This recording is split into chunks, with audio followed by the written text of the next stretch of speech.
Yeah, what we can tell you is that part of this whole seven, we did explain before that they play different roles. We know that there is a head who coordinated everything, and that person had paid the entire group after the job. But he used his bank account to transfer money, and that's a business account that he used. But we are investigating further the linkages of his business account with other partners that he has who transfers money into the business account. And so we are identifying all those that he has a business interest with that will have moved money into that account, and we are busy looking at those to establish exactly who above him might have requested him perhaps to coordinate this operation. But until we have that evidence, which is, as I said, from the business account where the monies are moved, there's a lot of investigation work that needs to be done to prove that there is a relationship that might be corrupt, if there is any, with another party, and then we're able to move up the ladder if need be. But for now, we are comfortable that the main guy that assembled the team and executed the job, and the main guy who eventually paid the entire team and also paid himself is amongst the seven that were arrested. So beyond that, it is part of the investigation that we are doing. But as I say, it's more on the commercial side of things, to be able to look at that business account and anything related to the business account. Hopefully, we might find some other connectivity that might link it to this case or any other cases.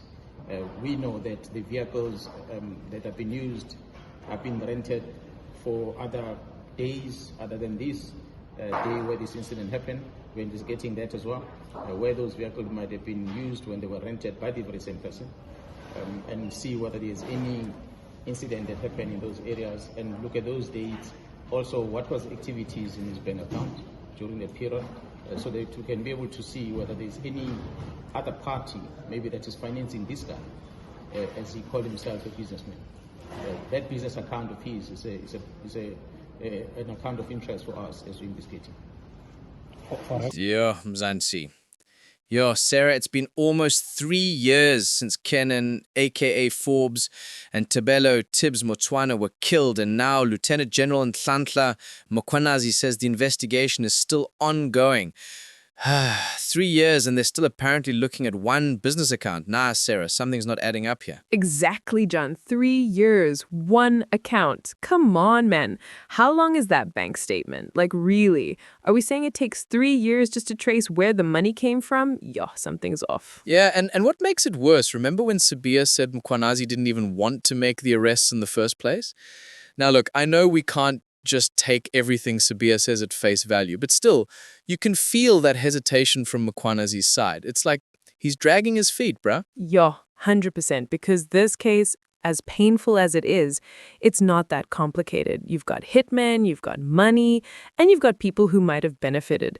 Just connect the dots. Start with the obvious. Check if there's any link between the hitman and Anela Tembe's father. If there's nothing there, move on to the so-called Big Five. It's not rocket science. Exactly, Sarah. You'd think by now we'd have a clear picture. Who paid who, where the money went, what triggered the hit. But now every time Mkhwanazi speaks, it's like we're still investigating. Still investigating what? After 3 years, a WhatsApp group? But for real. And what makes it worse is when he said he's sitting on information that he can't share because, quote, the country will burn down.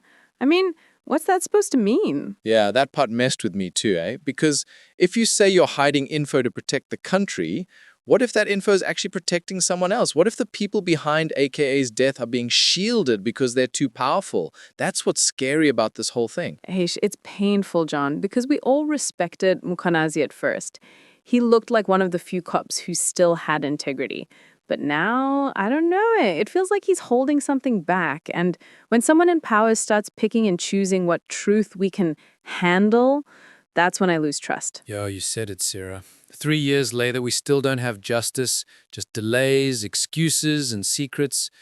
Maybe one day we'll get the full truth, but until then we'll keep asking questions because Mzansi deserves answers. Yeah, and we're not letting this one slide. For AKA, for Tibbs, for every South African who's tired of the lies. This is SA Political Lens. We see it, we question it, and we speak it.